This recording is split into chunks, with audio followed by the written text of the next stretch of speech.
No, right? I think you guys know who we are up here, but Ken's going to introduce us instead. If you don't have a hair on your ass. I've been challenged. I'll have to, in the next few minutes, decide if I answer the challenge. So I'm Ken Pratt. I'm with Hayfel America. I'm very happy to be a part of your group, and have enjoyed working with your group for several years. We won't go into a lot of detail about Hayfel right now. We certainly have had our cyber attack last 4 or 5 weeks, so I'll just give a little update to how we're coming along. Right now, our website's going. You can enter a new credit card on the website. You can check orders, all that kind of stuff. We're shipping from all 4 locations, so that certainly is improvement. Our email is generally working well, so you can communicate with people. You cannot call anybody except for your rep on cell phone or whatever. So that's still kind of one of the big bugaboos we have there, but we're doing well. So, Hayfel is celebrating this year, so you'll hear the KCMA is celebrating 25 years, Hayfel America celebrating 50 years, and then Hayfel Worldwide celebrating 100 years. So we are worldwide, and we end up with this: we're too big, we're not interested in smaller folks or smaller companies, but that's really not the case at all. We're very happy to deal with folks from the largest all to the smallest.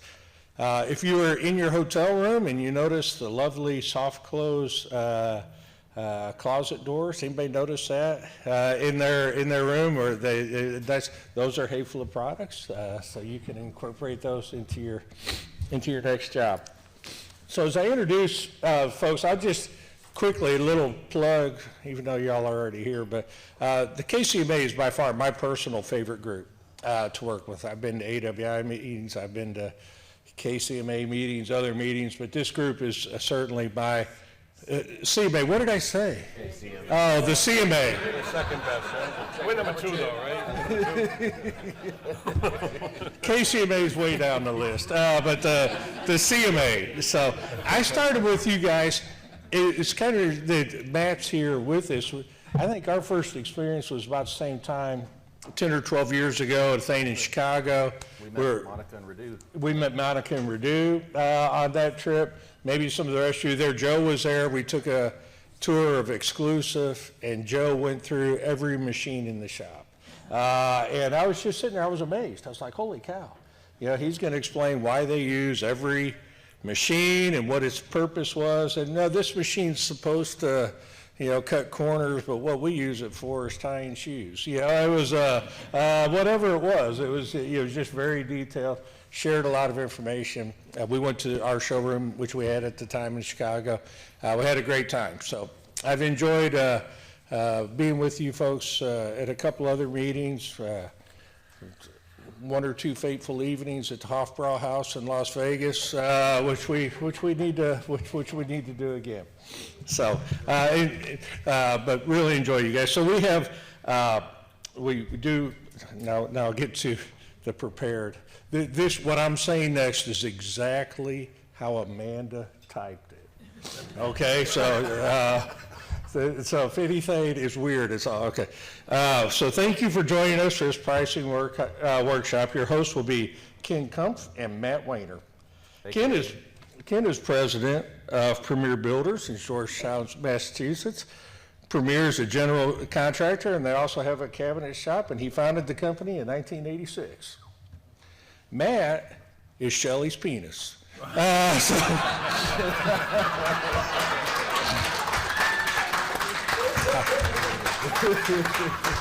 Amanda, why did you write this? So,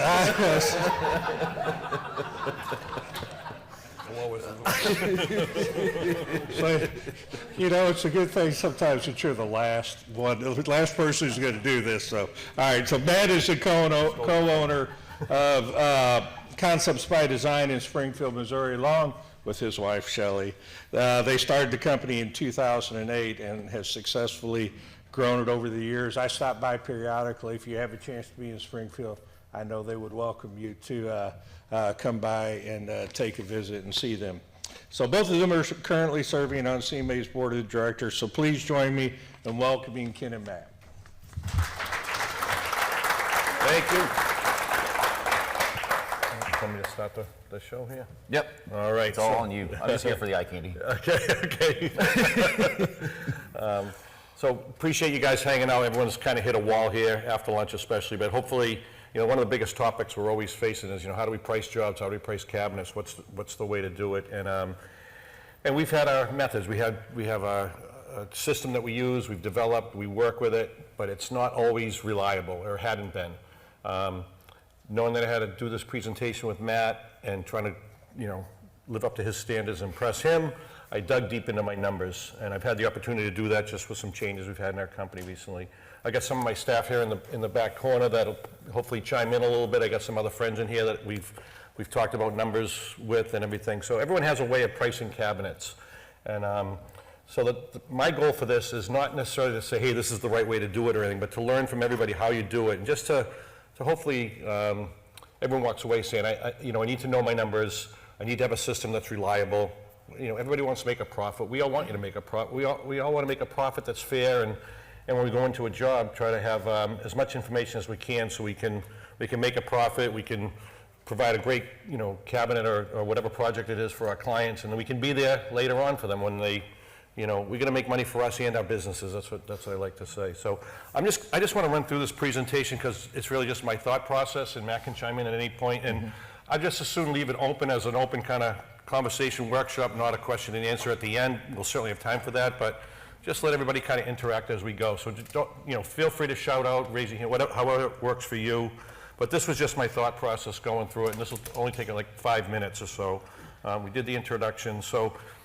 The way I looked at this presentation was, we're estimating jobs. We're a general contractor with a cabinet shop division. We're pricing the whole kitchen renovation, plumbing, electrical, windows, moving walls, whatever it might be. And part of our estimate process, we have it kind of broken down by phases or tasks. And so when we're estimating cabinetry into that, it's almost the same as going to the plumber and saying how much to do this job. And so I go to my shop manager, my shop guys, or the management team and say, hey, how much are we charging for the cabinets on this particular project? So we try to understand the parameters and so forth. But we're trying to, most likely we've got a really good shot at getting the overall job, but this is a piece of it.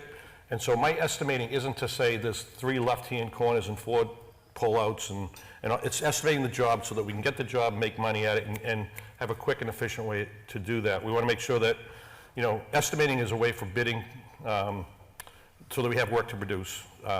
Making the money to cover the costs, making money for a profit, efficient, time effective. People are always looking for their pricing.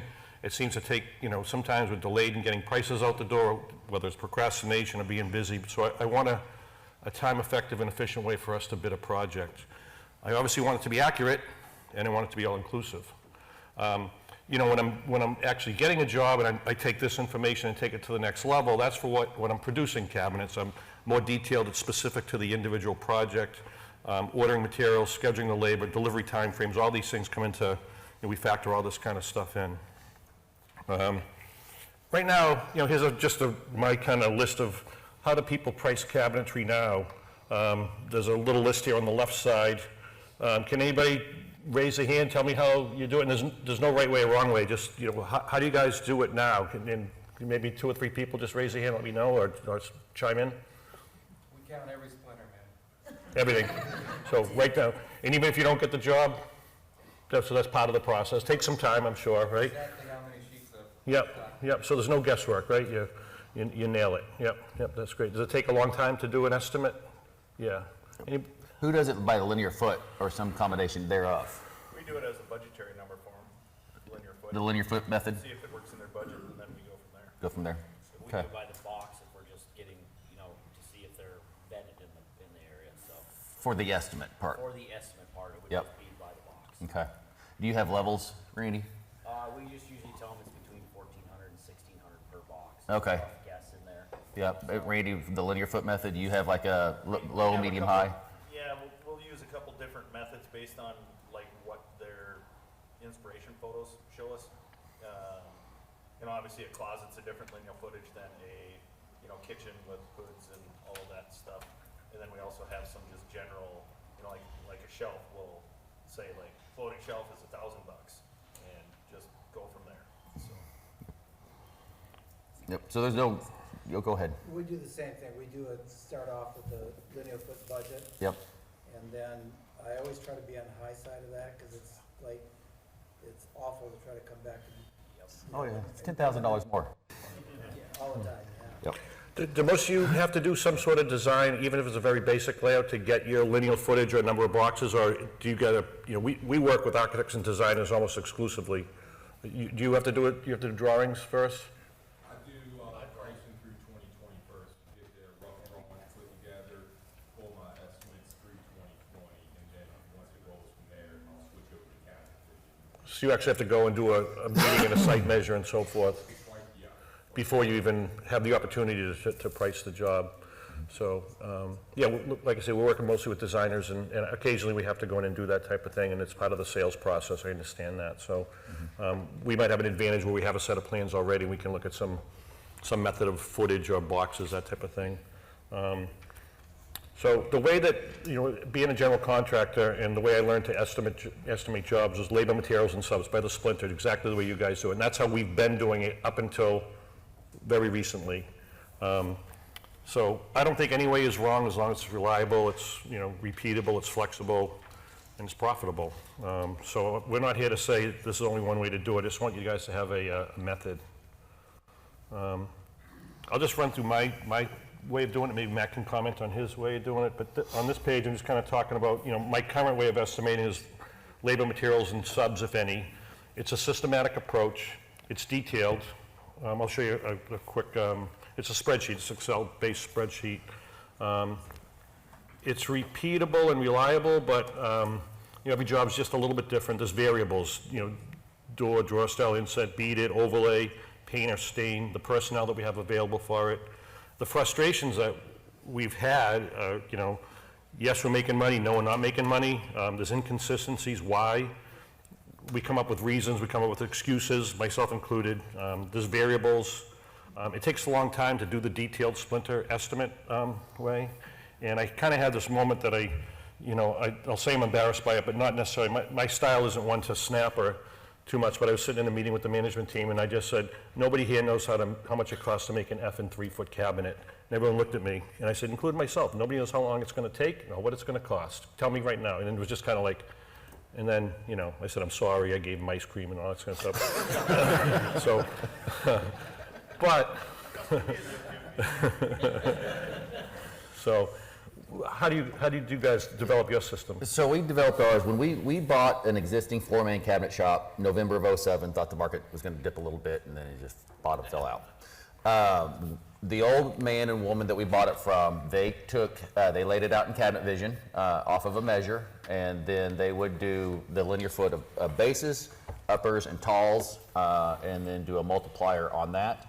That would include, they didn't count drawers, they didn't count crown, so we started, you know, Shelley, when she started designing, she would start changing our crown up. I was like, well, we can't do that, because that just included our 3 1/4 crown and it was just a mess. It was sheer, as simple as you could get pricing. And we've evolved from that to a spreadsheet that is just super complex now, but it's not quite counting splinters, but it's damn close. But we have been, our crew back here has been counting boxes, so that we're striving for that perfection on estimating. The labor it costs to build a 3, 4, 6 foot, you know, box.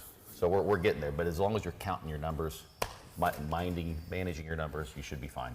I think it's constantly work in progress. You know, we're constantly updating it. You know, material costs have gone through the roof. If we didn't keep up with that, we're gonna get stuck. You know, time delays, all those things come into play. So I'm gonna call it the Robinson effect. Everyone over there is bowing their head a little bit. We had a job called the Robinson job. It was through an architect. We were kind of new with them. We wanted this relationship to work. It was a high-end architect. They had a predetermined budget that they gave to us. You know, can we meet the budget? There was an urgency to start. The other guy couldn't do it. We're going to save the day. They're dangling the carrot for the next job.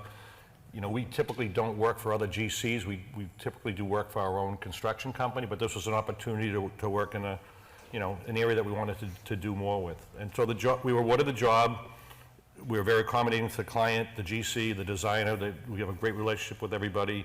There were some Peter factors, there were some unknowns, there were some gray areas. At the end of the job, when we look back at it, we made a 7% margin, which was not even enough to turn the lights on. I may as well wrote them a check and said thanks. And there's a lot of frustration, and that's where I said that swear for the first time. The good that came out of it was we ended up with a happy client. We won the trust of the architect. We're doing, multiple jobs with them now in the millions of dollars of just millwork, which is what we wanted. And it pushed us and me to improve our systems and implement a new system, which I'm basically going to show you from this. So, Hey, Ken? Yeah. Did that architect expect you to do jobs for cheap in the future after that? for cheaper. Well, since it sounds like you did it kind of for cheap that first time. So it was actually kind of the second job we got with them. We got a job at our price. She's like, wow, you guys are great. Can you do this other job for me? But, it was just this back and forth, and all of a sudden the gray areas come in. Oh, no, we're going to take out that vanity, but we're going to do this over here. And there's a curve over here, but don't worry about that because the guy's going to... And we're just, these guys are nicer than I am. They're like, yeah, we can do it, Not really. We decided to do it. And, but no, we've actually given them some more information and informed them of how we price jobs, what our parameters, what our standards are now, which they love. We feel like they're a step up from what most do. So there's value for them to be able to, and, I feel like we're starting to get spec'd into jobs because of this. They're doing big oceanfront, luxury homes, which is the market that we're good in. So now I feel a little embarrassed about my next slide.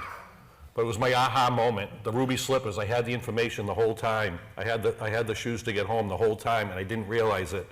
And I don't look good in heels. But anyway, but I do what I think is a reasonable job at job costing, my estimates versus actuals. And we break down everything we do into categories.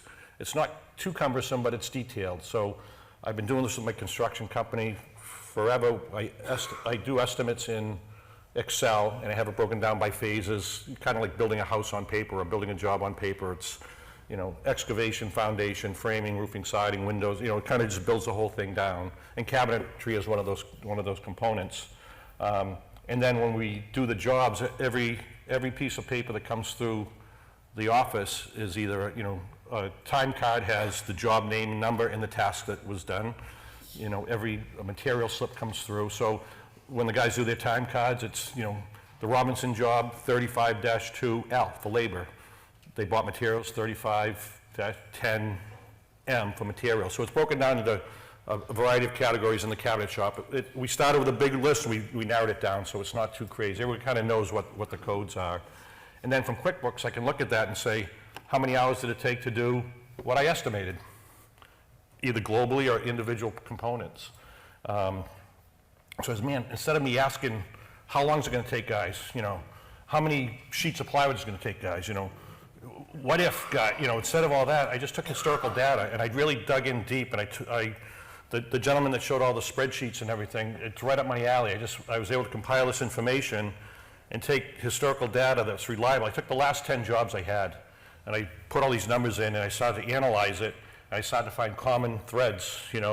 Why do these jobs look like the same number of hours per foot? Why do the materials keep coming out to the same, similar, dollars per foot?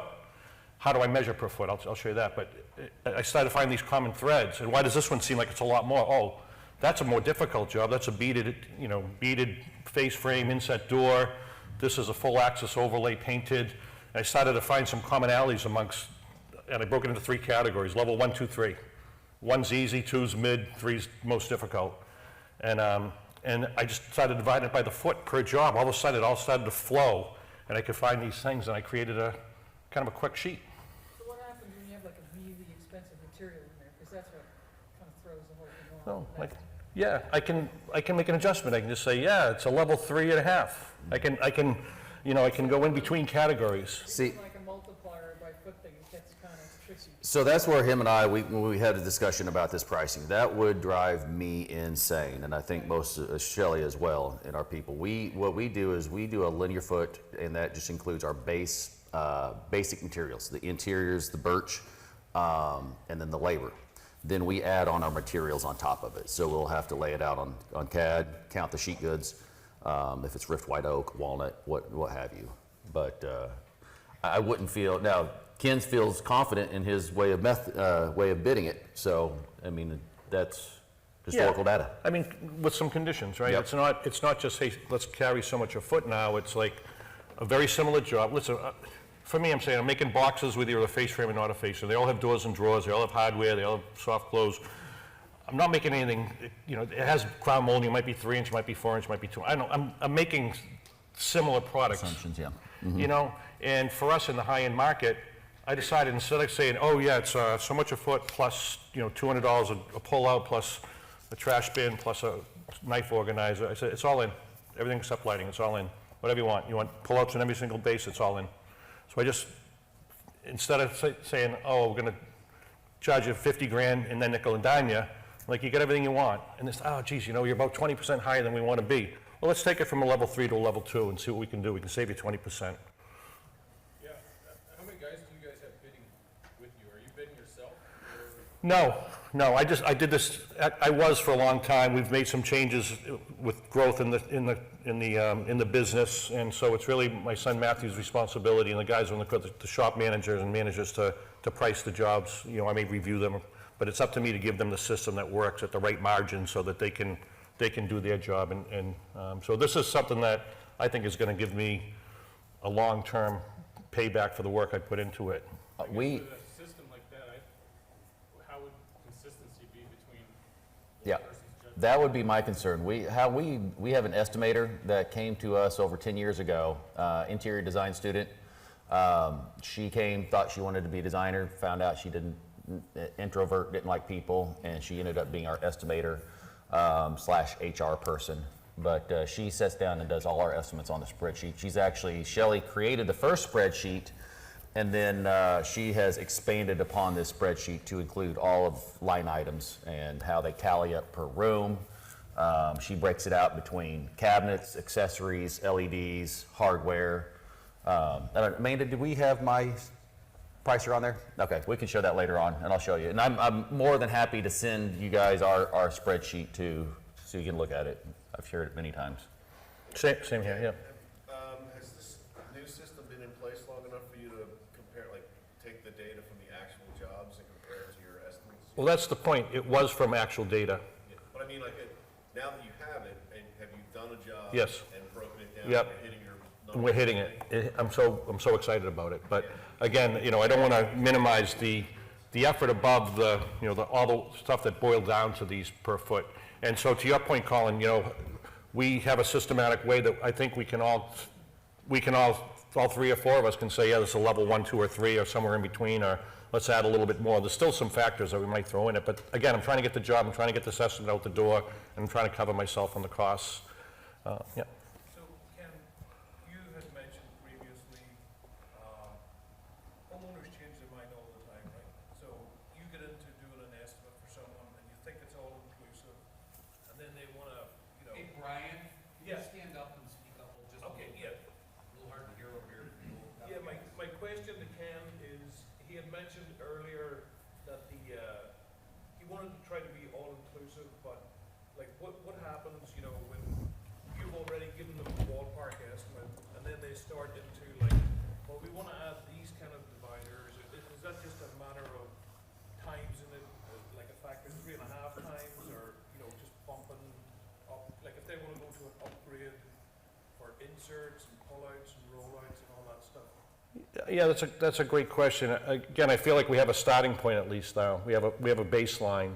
And so if the plans change, the architect comes back to us and says, hey, they've made the island 3 feet bigger, we can look at it, that piece of it, and say, hey, it's gonna be an extra, you know, $1,000, whatever it is, you know. So I think that we have at least a good starting point, you know, based on our company's knowledge of what we do, how we measure footage, what level. We've put some details into whether we call it a level 1, 2, or 3. So I think any one of us right now could grab a set of plans and say, oh, yeah, we agree this is a level 2 for us, you know. Oh, geez, it falls a little bit in between, or this woman's going to be a pain in the butt for some reason, or this husband's going to be a pain in the butt for some reason. Let's just call it a level 3. I would also say that, you know, because we're the builder as well, we've spent probably 6 months getting to know this person, what their taste is. So rather than working towards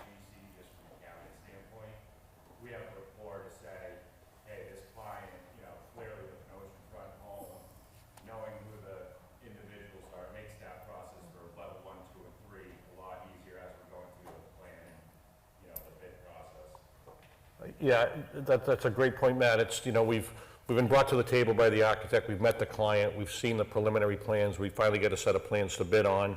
We have some details to work off of, so we're all familiar, like, oh, this is gonna look kind of like the Perry job, oh no, this is gonna look like the Wolfgang job. Let's get our mindset around that type of stuff as we're pricing this. And when we get the job, believe me, we get into the details.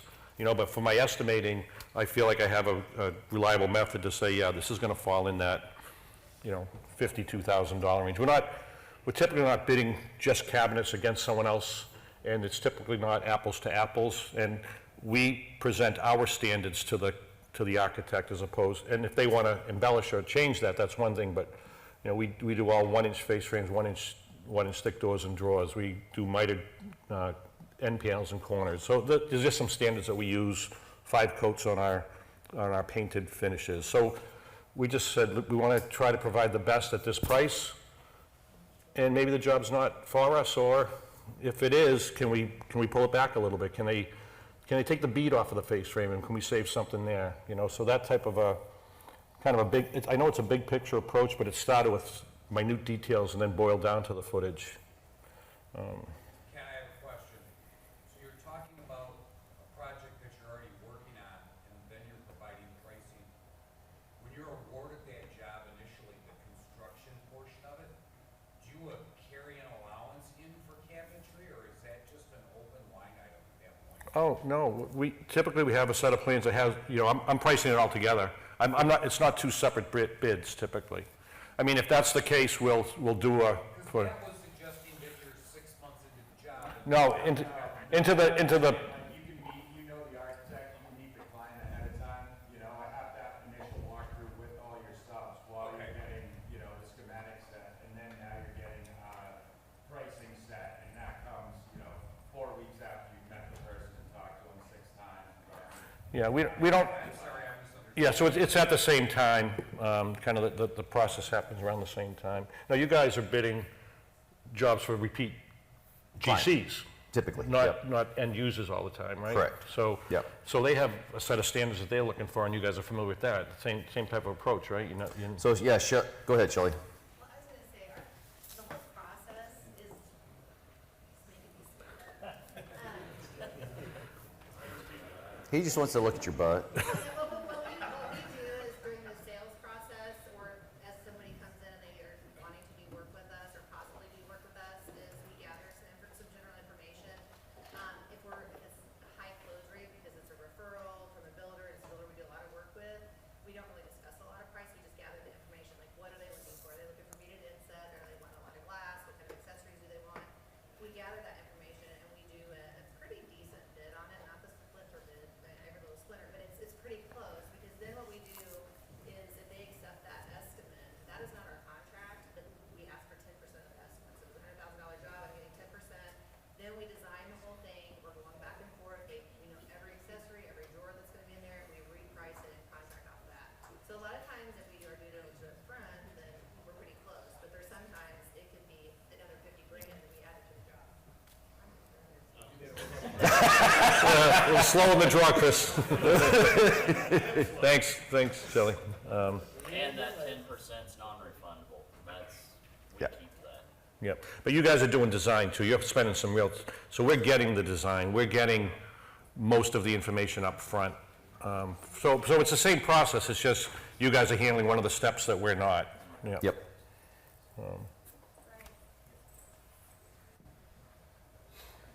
So, with your estimate, that's a ballpark figure, right? Do you also then provide a final proposal, or is it just the estimate? We typically have enough information that we use that number, we feel like it's covering us, it's an all-in type of number.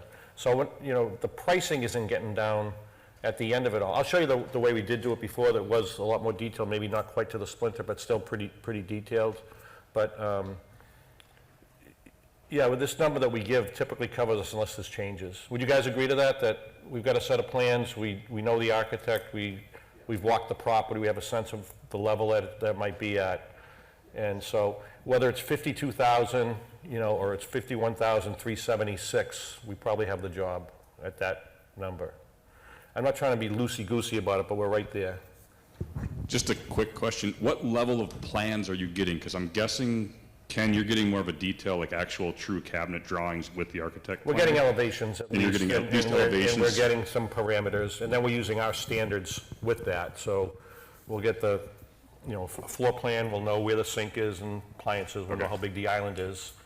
And then, Which we don't see that. You're just Right. getting top views. so you create that. Yes. And So that's why the 10% is so important. That's a huge difference in both of them. You guys. One of the things that I found is that I don't think 10% is enough to be somebody's designer. 10% is not enough to be somebody's designer. So I actually, if somebody comes to me and they don't have a designer, I'm gonna suggest they hire a designer and then give us the plans, because I just feel like that's where we get screwed as cabinet makers. 10%'s nothing. The drawings we do are for, like, in cabinet vision, so that we can do red lines and get. Right, no, I was saying like, yeah. in Yeah. Matt's case. 'Cause Design. I had that business model. Yep. Yeah, go ahead. So, I don't know if it's on or not, but I probably don't need it. Given what we've all been through with price changes, material cost changes, I would imagine, Ken, you're way ahead of the game, pricing a kitchen for something that the ground isn't broken on. How would you handle that in this situation where 6 months later, 10 months later, you're getting around to building the cabinets, and that sheet of plywood that was $50 is now $100? That's a valid point. Well, just to preempt that a little bit, now that I have my spreadsheet, my data laid out the way I want it, it's so easy for me to take the next job and keep plugging in. So I'm getting a rolling average of what these types of jobs are costing. So at least I'm in the ballpark with my materials. But when we do get increases, these guys get them updated. And when we do get to the level of, a lot of times in our contract, we'll say, price valid for 30 days, 60 days on special order items, that type of thing. So we get one last stab at it a lot of times, and people have been pretty good about it. We didn't always do that, but with everything going crazy, especially like when in framing a house, all the framing materials and so forth went nuts. So same concept.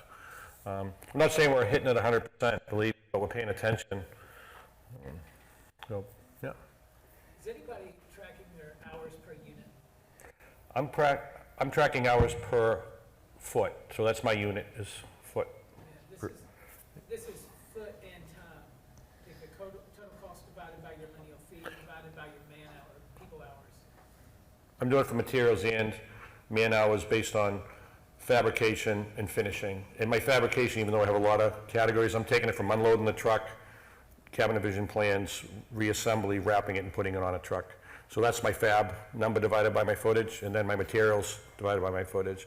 And I take the labor hours times my average shop rate to kind of get a baseline before I add my margin for the company.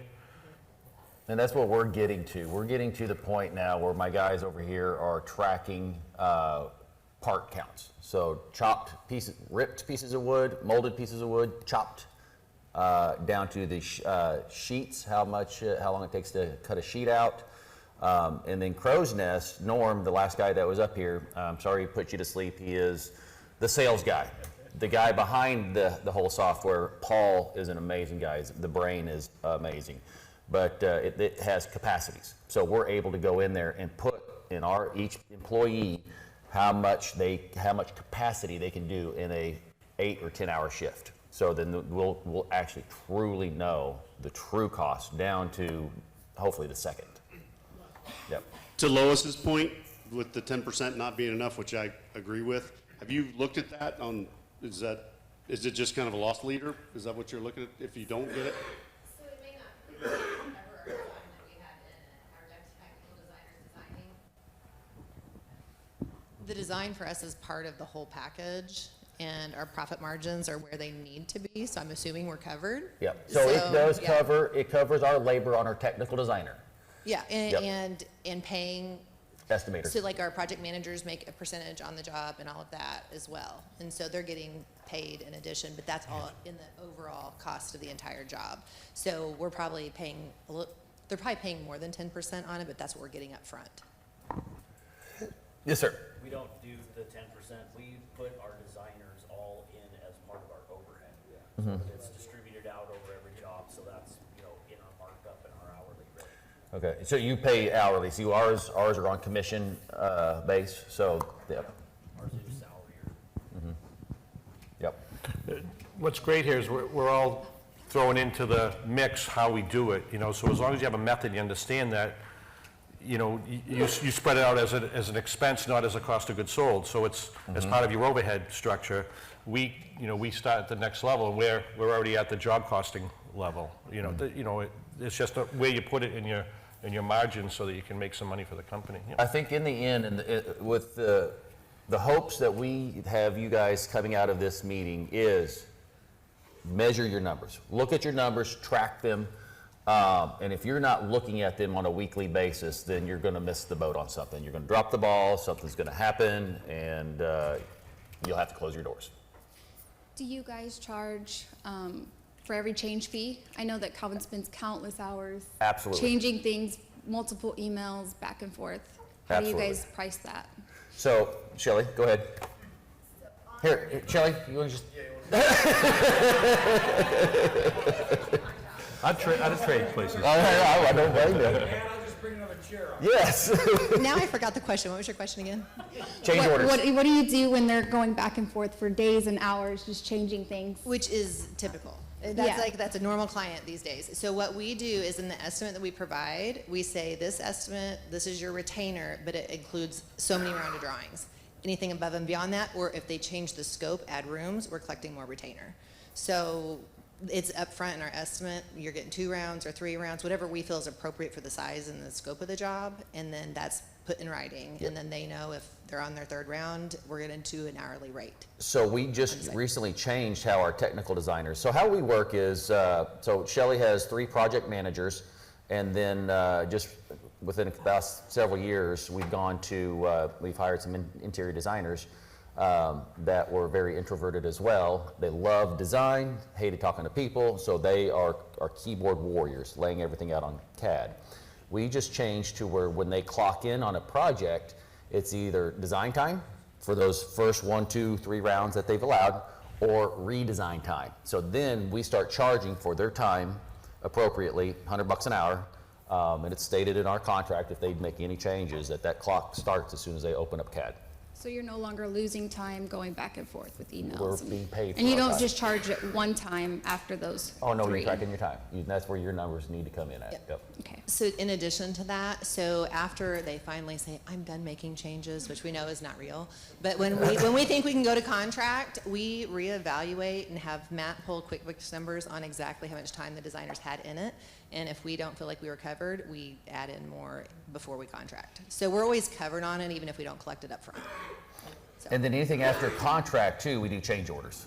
Are you guys having them sign the contract every time you change it? Or? Here's something awesome. So COVID forced us to go to DocuSign, and that has been amazing. Not only because we send a contract, but we send the elevations that there's pertinent information that the contractor needs to take note of. Hey, this wall needs to be framed in, an extra 2x4 added on so that the countertop's not projecting past, whatever. But they have to initial it now. And so there's, I mean, it's black and white. I mean, they can't come back to us and say. Ben, are you like putting the initial thing like at the drawing point? Like some.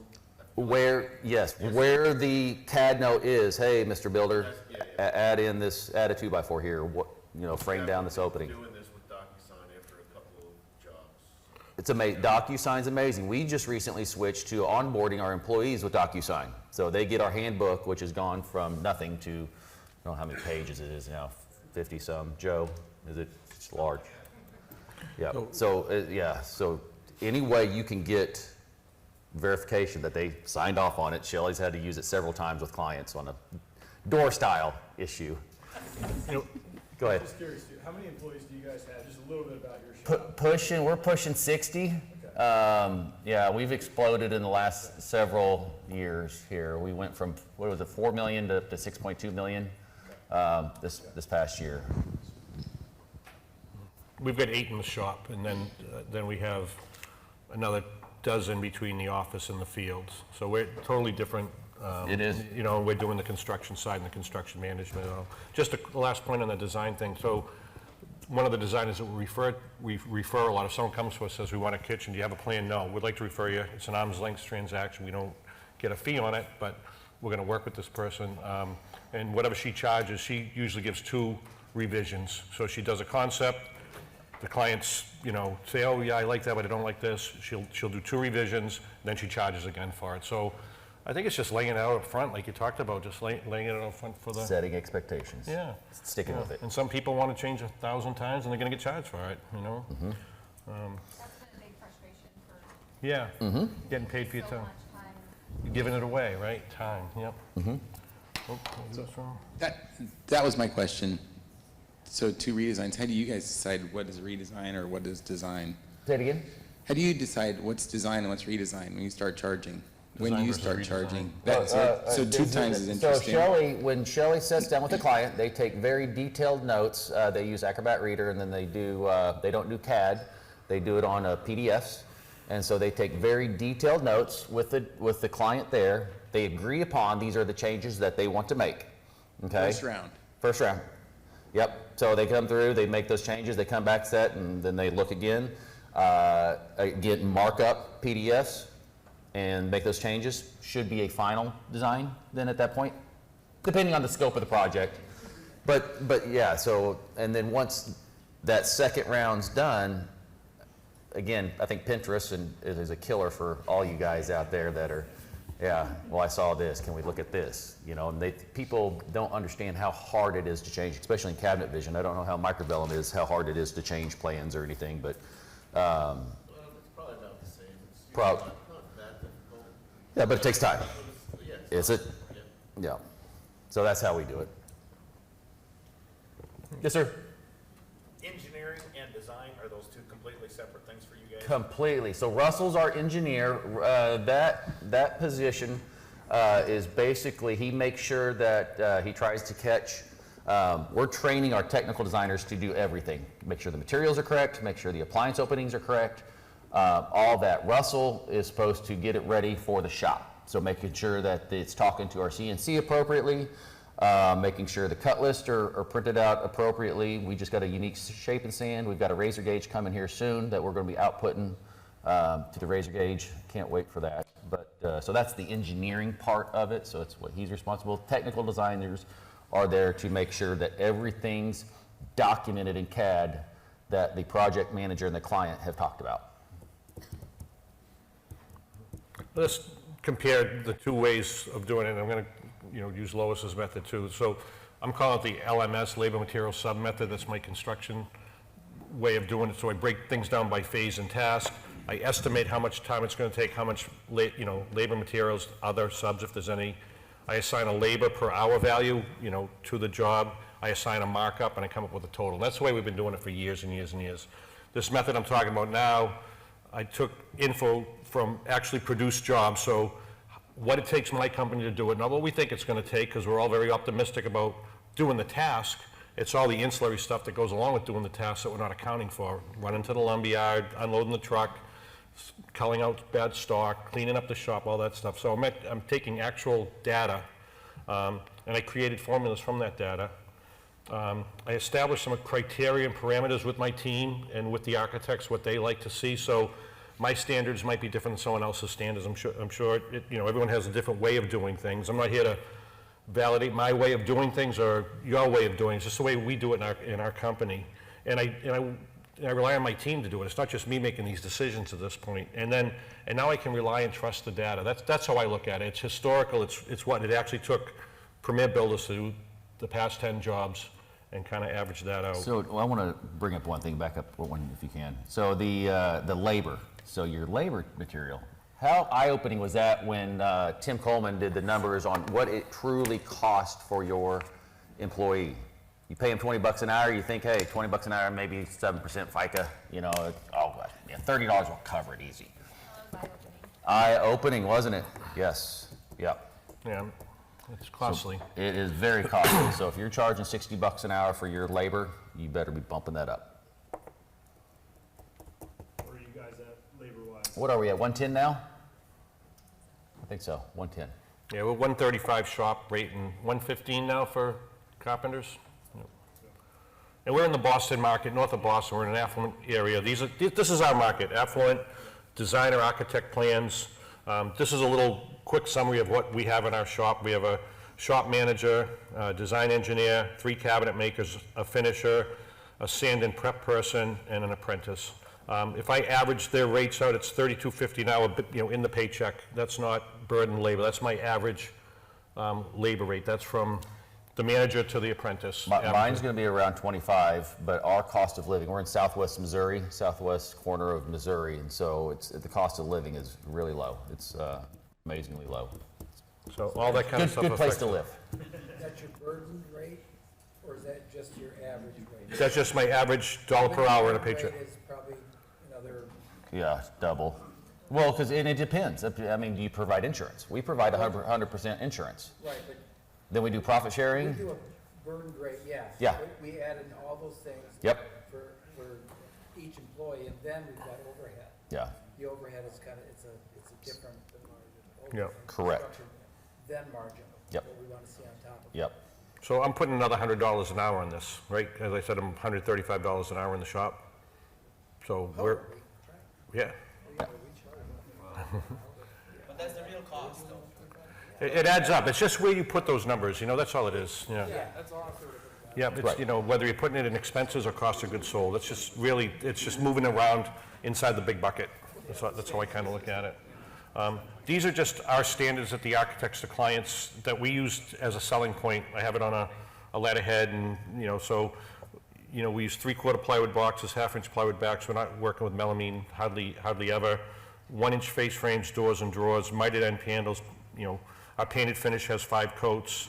Our stain or natural is 3. So it's just our standards. So I'm trying to say to the architects and designers, we've tried to think of everything we possibly can to make this the best product for you to refer us. Pullouts and organizers, we don't nickel and dime over that stuff at all. It's not an add-on, it's part of the deal.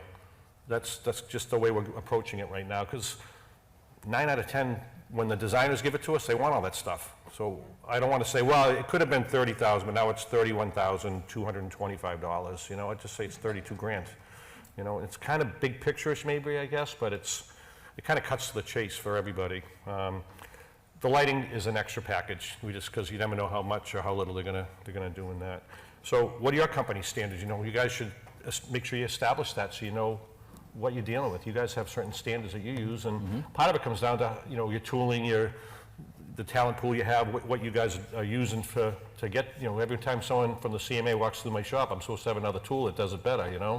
The mitered end panels, I know several CMA members do that. I know Matt Craig's got that miter joint. I know we talked last night about mitering. It's just in our area, that's not a standard. Nobody really expects to see that's mitered. We just see the face frame butted up to that finished end, and it's been acceptable. Yeah. Yep. Yeah. One of our best marketing tools is walking clients with architects through the shop and showing them that stuff. And then they say, oh yeah, we want to go, that seems better, that kind of stuff. So, how we measure, I'll just go real quick. When I talk about footage for us as opposed to number of boxes, we measure the wall of cabinets. We take one corner to the inside corner, so there's usually a blind corner or some sort of a pull-out in the corner. So we'll measure uppers and lowers into the corner. We don't distinguish between the two. It's all added into our footage. I do it by the inch because that's usually how it's laid out. Tall cabinets are ×2. A base cabinet and an upper cabinet, those are 2 separate footages. Fridge panels, we just go with like it's a full cabinet. Dishwashers, panels, any sort of appliance panels, we just count as a half, and we come up with a total footage. And between the 4 of us, I bet we're within a foot every time we do a measurement like this. I just took all the materials, divided it by the footage. Took all the labor times the average hourly rate, divided by the footage. And I did fabrication, finishing. I haven't done installation yet. That'll be my next thing. That's more on my install side of things, which is separate from the shop. These are my levels. I have just a few of the details here, but full access overlay painted simple design is a level 1. Level 2 would be a face frame with an inset door. Level 3 is beaded inset, a more involved type of project. So, and then you can say, well, it falls in between a 1 and a 2 if you want to. Some of the considerations when we're doing an estimate are these things I listed here. We talked about them a little bit earlier. The experience and the type of design we're doing, the relationships we have with the architects or the client, the designer. Logistics, I just bid a job in St. John. I have a one of my sons lives down there, he got me a lead on the job, so it's gonna take a little extra. It might be a level 1.5, but we're going at a level 3, because it's gonna be a lot of, it's an unknown for me, you know, I gotta, you know, then on top of that, I gotta figure out how to ship it if we get it, you know, but, and my wife wants to go down now too, so it's like, gotta figure in the Marriott or whatever's down there nowadays. You know, what's our current workload, what's the schedule for the job, those things come into consideration, obviously. How much money? I have to go by what my company needs, not what your company needs or what the other guy told me I need. It's based on what my company needs for a margin. I calculate it from my profit and loss for my year of whatever period I'm measuring. I suggest you gotta get a 40% margin. Again, decide where you as either you're a cabinet maker or you're part of overhead, where you put your salary, which is a big part of it. You know, I'm on the overhead side of things, where someone that's working on the cabinet would be in the cost of goods sold side of things. And that's just a distinction to make, to talk about with your bookkeeper or your accountant, and really dig in on your profit and loss. I can't say enough about how that changed my vision of how to make money. It's understanding my profit and loss statement. It might be very basic to some it might not be. Don't be intimidated. Go find out what it means. I'm curious, you know, if we start getting down to the 40% margin, then I'm questioning what did we do wrong? Where was the leaks at? What are you guys, who, just around the room, what kind of margins do you guys? Can you explain what you mean by margin? It's funny you ask. Funny you ask. There it is. Yeah, so margin, I divide everything by my sales. So let's say at the end of the year, whatever my volume was, I divide everything by sales. When everybody's paid everything, including myself, my salary, everybody's paid, all the expenses are paid, what's my net profit at the end? Like, what's really left at the end of the year? Not what's left by and take a paycheck all year. What can the company count on? And you know, and I have to predict what I want for that. Do I want a 10%, a 15%? Industry average, as I understand it, is 3 to 5% in the construction industry. That's not a lot of real profit. You know, you might boost your salary way up there. Who knows? Whatever you guys are doing for your company, you know. AWI, the cost of doing business survey, 17 to 30. 7 For gross margin or it's net profit? Net profit. 17 to 30 net profit. Oh, wow. So we shoot for at least 45 or higher.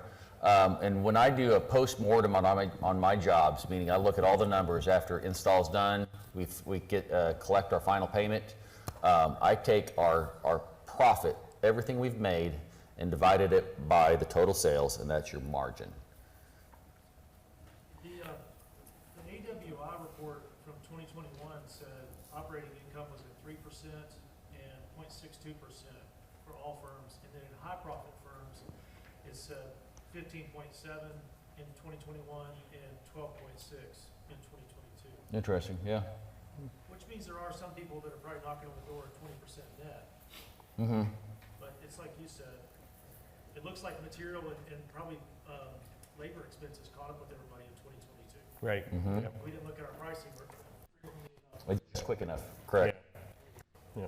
And you know, this is just some benchmarks we're looking for, right, that we're trying to do on an average. And we're a construction company with a cabinet making division. You know, a lot of our stuff, we don't have to touch, you know, we can call the sub and get them there and make some money on it. So if we're making 40% overall in our company on doing, you know, construction projects, you know, we might have a $100,000 millwork package, but it might be on a $850,000 construction project. You know, if I tell my clients I'm marking up the plumber 67%, they'll say, I'm gonna use my own plumber, you know? So there's a little bit of maneuvering, I guess, in this. I threw this one in kind of last minute. I've used this slide before. This is something I think it's real important. There's a difference between marking something up and then looking at your margin, the way Matt just described it. Take your profit, divide it by your sales. You know, so when you're doing an estimate, you gotta almost work that in reverse. You have a cost of goods. It costs you $100 to build something. You say, I want 25% margin, so you go 100 times 1.25, I'm making 25% margin. You're not, you're making like 17% because you got to take your profit divided by your sales. Your cost was 100, sell price was 125. Take the $25 profit divided by 125.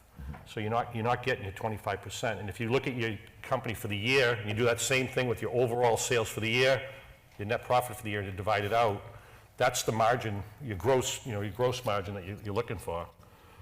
your gross profit, not your net profit, I apologize. I can explain it better typically, but it's after you pay for building the job, how much is left over, right? So for every dollar that we spend, we're trying to keep 40 cents to pay for our overhead and profit. And take that sheet, you know, this is available to everybody. This thing, it's crazy what you're gonna, it looks crazy if you say if I want a 40% margin, I gotta mark up my true cost by 1.67. I'll never get that. Yeah, you will. Yes, you will. Yeah, you will. Can you talk a little bit about how your P&L is structured? Where do you have salesmen and designers? Are they, because this is a big difference I've found in other companies. They go, we got a 50% margin this year, and I'm like, wait, how's your Gross or net, right, Well, and how's your P&L structured? right. Because you can shift that. I fully believe that all labor that goes into some kind of manufacturing process, cutting, chopping, building, assembling, finishing, anything, is a cost of goods sold. But you're not putting designers above the line, designers are below the line now? Designers, again, most of them are commission or salary plus commission. Yeah, So if you're that's, higher than 40%, that would make sense. yep. Mhm. Yep. I'm going for 50 plus as well, and I put the designer, Down below, right. On the overhead. And you do the designer below the line. You know, I have engineer above the line, designer below. Yeah, I say if you can assign it to a job name, it's going above the line. You know, I don't care. If you're designing for a project, it goes above the line as part of the cost of goods sold. Again, we're not designers, but we start with the design and go to the engineering. Does that make sense is that the way you guys understand how we do it, right? I hear people in the group saying 40% is a good number if you're like, if we got good design, the architect tells us what we want, and we get to build shit. Those of us that are going for design are like, no way in hell we're giving it away for 40%. And then Right. some of you guys that are looking at us charging 50% are probably thinking, man, how do you get the audacity to charge that? Right, it's where, yeah. Because we're picking up all that slack that the architect's not giving us. If I could offer any advice, and again, if it's very basic, I apologize, but until I learned this, is talk to your accountant about the 5 categories: your sales, your cost of goods sold, your gross profit, your expenses, and your net profit. You know, just understand what those mean and divide it by the sales, and it just becomes this unbelievable, you know, report card for you. So not only that, professionals. So Shelley and I, when we first bought the business, we struggled for, what was it, 3 years before we found Jim? Jim Connolly, I ran into him at a networking event, but he was an investor in businesses. He would buy and sell them, but he also was a coach, a business coach. And when he came in there and sat down with us for, 2 years, after the first year, he said we were good, but it was having him actually helping us look through the numbers, showing us that we did have something valuable that we could make a living from. It was saved our marriage. And it's funny, after the year, he's like, you guys don't need me. And we're like, but we want you to come because we always, you're our marriage counselor now. Yep. But reaching out, even online, or if, Calvin's came up to our shop and we spent a day with him and Jessica, right? Yep. Shelley spent some time. We took Calvin through the shop. We've done that for a couple other guys just in our area. And Deemer's invited himself. So seriously, find somebody, find a good mutual friend. I know Ken and Brian, you guys talk quite a bit and use each other quite. So that's what this group is for. Yes? Can you speak to how you handle like high dollar material items or what you consider Line item. pass-through items? How do you handle markup for those things? That's a good question. So it really depends on the level of handling we do with it. So sheet goods, we always mark it. Do we double them, Russell? So we double the high volume, high dollar amount sheet goods. Ladders. Can you talk to? Is that a 50% markup? Yeah, markup. So when you order a set of doors from Rayhow and all we're doing is hinging them, it's a 50% markup, but we also don't deduct what we would normally charge for that. For the doors. So we leave the door costs in our CAD software. We just mark up Rayhow's doors 50%. 50%, but we don't deduct. Yep. We do the same thing. We'll do a line item add-on. One of the projects that, if you guys have priced anything, had some floating shelves in it. I just put an add-on of $3,000 for those floating shelves instead of I don't have a unit cost per se in that. I look at it and go, yeah, it's gonna take a little bit of time, let's charge $3,000 for that. Sometimes, you know, and just even expanding a little further on that, complicated stuff, hidden bookcases. We do a lot of those. And so what we will do is we'll sit down, we'll gather our brain trust, our masterminds, say, okay, here's the scope of the work, we will handle the materials, we've got the materials from CAD, but we need to figure out how much labor it's going to cost to build it and install it. And so we'll just take an average of 3 or 4 guys looking at it, and we'll just all, okay, show us your number, and we'll just flip it out, add them, divided by how many others did it, and we've got really, really good at that. And then you multiply times how much? The labor, so it's 110. Yep. 110. Yep. 110 an hour. And 125 for like engineering or mine and Matt's time. Yep. Anything that's a little bit more specialized. Yep. We actually started, our team put together kind of a pre-construction contract now. Sometimes we'll get a client that doesn't want to deal with the designers as much, and they start relying on us for free information, so to speak. We put in a, $150 an hour contract for pre-construction services, which we never had before. Now, go talk to them all you want. So I have some supporting documents that I'll share, I'll show, I'll pull them up at various times if anybody wants to see them. Matt's got his spreadsheet here, which I think is pretty great. Yep. I've got, I think, a version of yours in there. Yours, these just happen to be my jobs, but these are some of the jobs that we recently did with the new system. These are the margins that we got. We were shooting for a 40% margin. These are the margins we hit with the new system. We hit them above the mark. So we went back and looked at some of the jobs we did, and even though this is what we thought that the program would give us, we were able to hit these marks a little bit higher. These are actual, true margins with everything we can get above the line. So they're pretty good hits for us right now. The Robinson one I didn't show because I did earlier, 7%. If you guys don't track your time too, by your guys clocking in by some sort of method. We started out, when we first bought the shop, we started out with a paper time card that they would write their job number down, the number of hours, and then an action code. So then I just created some action codes. My 100s are my installation, 200s, I can't remember, 400s are builders of doors, 900s are our closet install. And so then within those hundreds, we broke it down even further. So maybe 200s are in our hardwood department. I've got a 210 that's ripping, a 220 that's molding, so on and so forth. Building, we can do specialty cabinets, 410. And then we have our screw ups. We want to track our screw ups too. Those are our 100s. So if a builder messed something up, they got to track it as a 400. Or if we try to track it back to the work cell that created the issue.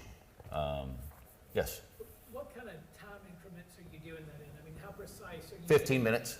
Okay. Actually, now with Crow's Nest, they have an app. So the guys are clocking into their project, to their task, and then that rounds it up and down 5 minutes. Yep. So Ken, on those 4 jobs that you had shown earlier, that was your margin. That was a margin. That was successful projects. So that figure. So let's say it's $100, and that would mean your gross profit is $59. Is that right? It would be the profit divided by the sales price came out to, so probably based on, like you're trying to get to like a markup number or? Yeah. Yeah, so if I a 50%, it's almost like double what my estimate was. And that's kind of how the math works out, right? Like you said, you marked up something 50%. So 100 times 1.5 is $150. 50 divided by 150 is 33%. You got a 33% margin. That's the way the accountants would explain it to you. Yep. So I started to adopt that in my goals for my company because when I look at if you can just take your last year's tax returns and sit down with your accountant and say, read this to me like it's a profit and loss. Let me know where these numbers came from. What do I got? I want to know my margin. You'll learn quick. So on that 59% margin, you said you push as much stuff above the line as you can, so you've got design time, if you've got that in there. Obviously, all of your labor, materials and everything. So that's gross profit. Correct. On that. So the only other thing you need to add to get to net would be your overhead. The only thing, but there's a lot of overhead. Correct. But I just wanted to, And that would, you're not gonna see that 59%. no, it's gonna boil down to Right. 10, 15, 12, whatever. It's the average of, yeah. it's an accumulation of job profit and losses to get to my year-end profit and loss, right? I think we do it the same way. We keep all the design, my small salary, and everything below the line. Right, so your margin should be higher, your gross profit margin should be higher to accommodate Correct. your higher expenses. Like right now, it's early in the year, but my expenses are 26% of volume. That's high right now for me. I don't want it to be that high. I'm trying to chip that down. But it gives us goals and measurements to work off of, Yeah. And that's all affected by volume, too. It's just, the numbers are all interrelated, they never lie, The math is the math, right? This is, Mike, our shop manager, came up with this estimating checklist. This is kind of the process that Mike goes through with us to say how much, labor, materials, time we're gonna have into a variety of these operations. And this is what helped me develop this process. This ties in with I'll call it my old way of estimating, but these are kind of the tasks that we look at we just kept it simple. We had 50, we boiled it down. We just kind of brought it back down because after a while you just splitting hairs, it's still kind of the big picture. So I just suggest you try to break down, and then you can find out, why is finishing costing so much? Why do I keep underestimating on finishing? Or when things get a little bit tight, you can say, hey, maybe we can tighten our numbers a little bit because we know we're going to cover ourselves. So the information's so valuable. It's kind of a touch on the finishing. We break down our finishing. The materials that actually go on the cabinets are in the cost of goods sold, but anything like the waste management, solvents, anything like that go in overhead. Did anybody price the Perry job? Anybody what? One of the jobs that we sent out, did anybody price any of the jobs yet? So I'll just show you what the new method looks like if it works here. I didn't, that's not, where'd that It come might from? open up here in a second. Let me get a picture of that.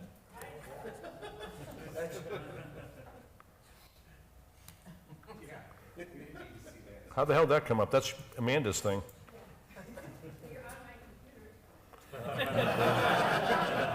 You're not getting it back for a while, kid. Matt, you said you started with paper. Yep. For your hours. Yes. Matt, you said you started with paper for your hours, and now you're using Crow's Nest app? Yes. Does it give you like a drop-down list for the labor items to select? You said you're 100, 400, because when Yes. I tried using that, it was a nightmare of people trying to remember what number, what code, what to put in for the labor item. Yeah, we had a list of them, and back then it wasn't too long, back in the early paper days. And then I did it just on numbers, just because you could just use the 10 key, just your 10 key with the tab, 10 key tab, 10 key, just so that it was easy. And then that was my job early on. And then when Sarah came on board, she's actually now it's not even Sarah, it's Missy. But yep, So, she did. Matt, are those hours in Crow's Nest used for your payroll? Yes, we actually, Crow's Nest will transfer directly into QuickBooks with the appropriate tasks they signed in on right in QuickBooks. Are they doing that on a phone or a tablet? Either or, they can do, they've got time clock on their computer, that we've got 2 computers out in the shop, but they all have it on their phone too, so my installers, when they're out in the field, they can log in there. Have you had any issue with them, stealing time? No, Joe. Yep, Joe and the supervisors look over their time daily, weekly at the least.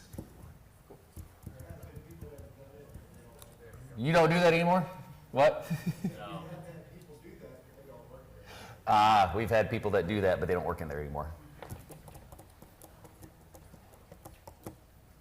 Why is that so big? You got a better job? Hit control. Right.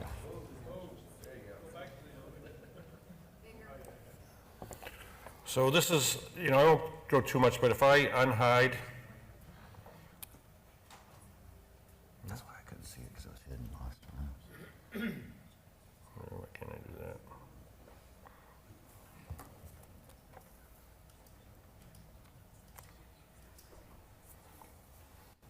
Are these templates that you just created just through Yeah, I have to organize it on paper first and try to get my thought process right, and then, just from being familiar with Excel and some simple formulas, I created this template, and for me, I need color to help me organize and look at stuff. So this is where it kind of came to fruition. I don't know if you can see any of this stuff, but can you see that?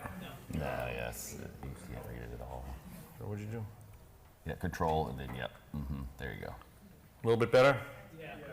So I took actual jobs right out of my QuickBooks reports, and I divided this particular job. I don't have the name there. Oh, I guess it's. Yeah, it's the Perry kitchen. Perry. No, just something's wrong here with her computer. But anyway, this job 1 was a level 1, a simple house, a simple kitchen, 37 feet, 5 hours of fabrication. It came to $2.36, 2 hours and 2.36 hours per foot. The total labor was 7 hours and 31. Times an average, that particular job, the average hourly cost based on who was working on it. So I kind of did this math all the way across. And I'll share this or explain it later, but this was just kind of all the background of each job that I did, and I started running these numbers all the way down. You can see that there's a job down here that's a level 3 complexity. It costs, a couple bucks more a foot, or a couple hours more per foot to do. And my materials went up on that one. That had a face frame on it. Did that one have a face? Oh, we made the doors. We started making our own doors, and that affected my numbers. But I took all this and I boiled it down times a bunch of jobs, and I'm just adding to this list all the time. This particular job, we had a commission to pay, and that came into it. So I've got another one I'm ready to put in. But it gave me some true information. And basically, I could say, okay, here's the Perry job. We think Perry's a level 1 job. It was 32 feet the way that we measured it. If I end up selling the job for $25,000, which on a level 1, if I can get, I'm not used to her computer here. 52%, that's the job we made 59% on. So I estimated a 52% margin. That was $781 a foot. Is how I estimate. That's what the estimate came out to be. I could play around with this. If I think that I want more margins on a job, I kind of created this thing where I can change the margins a little bit and just make it simple. I can, if I want to sell at a 50% margin, it ups the price per foot. So again, I just want you guys to have a thought process that you can take your cost, divide it by some unit of measurement, a box, a foot, a piece, and come up with a simple way to estimate and know that you're covering yourself. So I don't know if this is getting too confusing. I don't want to go deep down the rabbit hole. I spent a lot of time understanding this, and I'm still simplifying it, but it's a thought process, I think, that'll help us all to make sure we're making money, on every job, so that at the end of the year we're profitable. Brian, we did one with you, right? Yeah. So Ken, prior to doing the job costing webinar, I would actually recommend that you go look at that first. It's one of in the library of webinars that we have on the forum. Ken had done that during COVID, and he had laid out very simply, what he had here, but to a much less complicated. Prior to that, I'd been doing everything on a linear foot basis, and it was basically just not on actual numbers, but on what my friends at other cabinet shops were charging. So if they were charging $1,000 linear foot, I said, okay, I'll charge that amount too. It wasn't based on anything, but just on what they were telling me. So recently, I bid a job, and I did it through Ken's process, and the job was Rift White Oak, which was really expensive. And my price, using his method, came out to like $72,000. I didn't check it on linear footage because at this point I'm past that, so I'm doing it on actual cost and what I think the labor is going to be into it. So a friend of mine priced the exact same job. I showed him the plans and everything, and he came in at $60,500. So it showed me that I was leaving all that other money on the table every time I bid a job based upon what I thought my competitors were doing and not what it actually was costing me. So I think for me, it's so important, to know what the costs are, so that, I can make a profit on the job. I didn't even know if I was making a profit, but now I do. And I think this method, just the fact that, I cleared an additional $10,000 on a project that I would not have had before, right? So I would recommend looking into it. And I would never charge for a delivery. I would never even think of adding $500 in for a delivery. And every time I bid it, I said, they're never going to go for this. And I swear to you, every time they go for it. It takes the emotion out of it when you have a system. It really does. Instead of having the Robinson effect, we wanted to please everybody and we lost money, we can just look at it and say, we're going to have to draw the line at this number. And they're probably going to go for it, This is our older method. We still do this. We still take Mike's checklist and we'll still go down through the process, but this is kind of the old system I was talking about, which still is, useful, but it's trying to estimate how long it's going to take instead of looking backwards and saying this is how long it takes us. And that's the point I was trying to make, is that we looked at our company and what it took us to do a job. But these are the tasks, the way I get it broken down. 3501 is sales, client meeting samples. 3503 is design.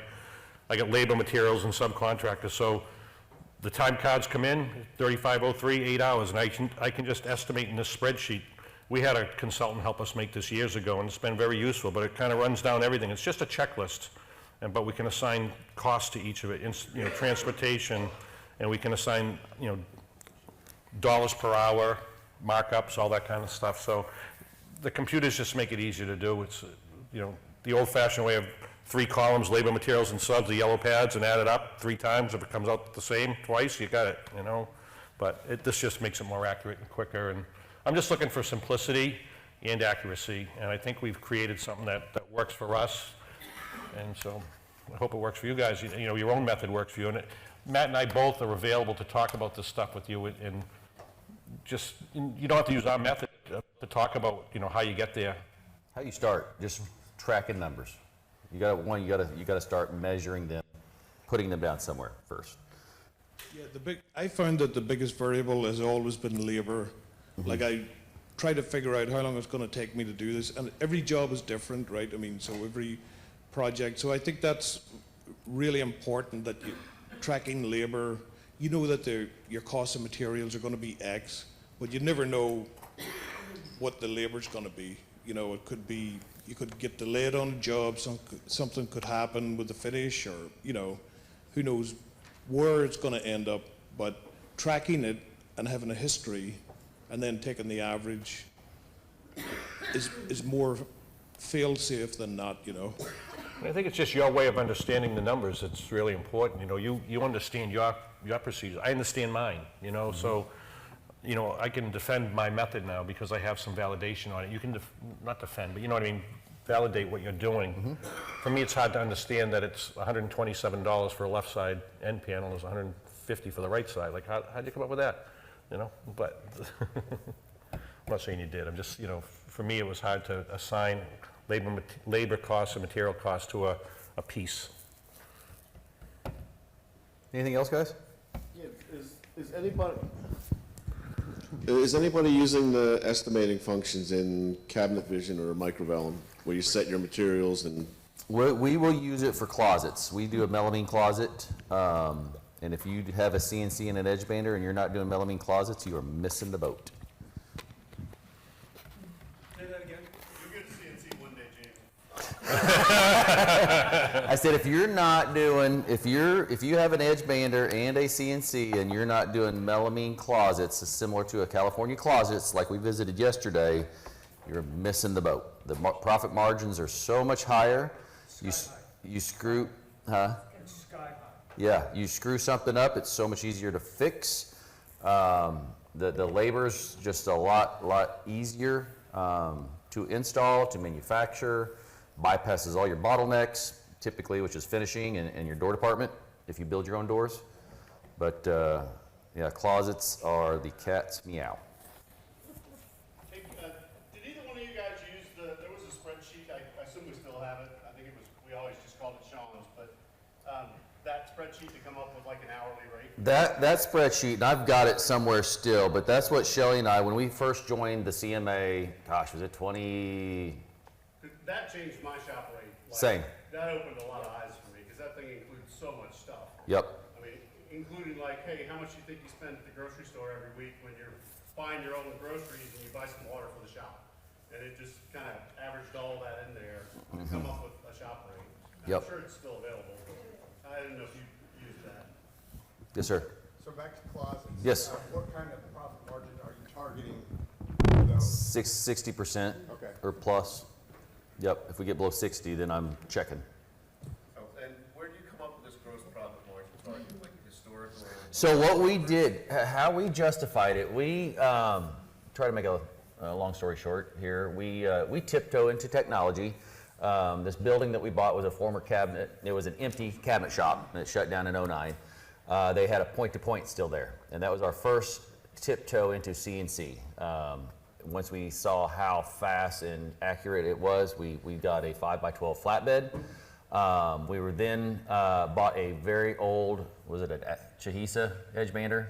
Yeah. I mean, very, very cheap, inexpensive edge bander, because we were applying 1/4-inch strips to shelf nosing to our adjustable shelves. We bought that edge bander and was like, holy crap, this is fast. It was amazing.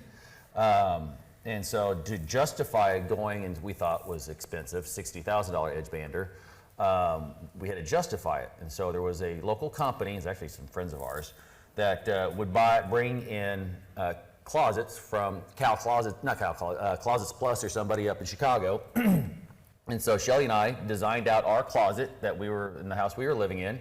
And we had friends go secret shop a couple different designs. And we priced it how we would have bid it, and then had them secret shop it, brought them back, and we were like, holy, that is nuts.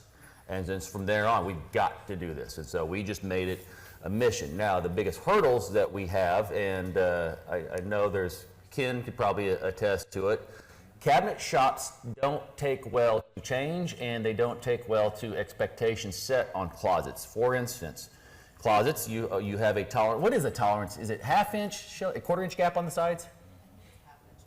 Yeah, I know. What are your tolerances when you go ½ inch? Okay, so. That's total, right? Half-inch on both sides. Okay. Okay, so we shoot for 1/4, but again, it's the tolerances that you have to deal with. So if that wall's out more than 1/4 for us, then we're got to cut down to fix shelves.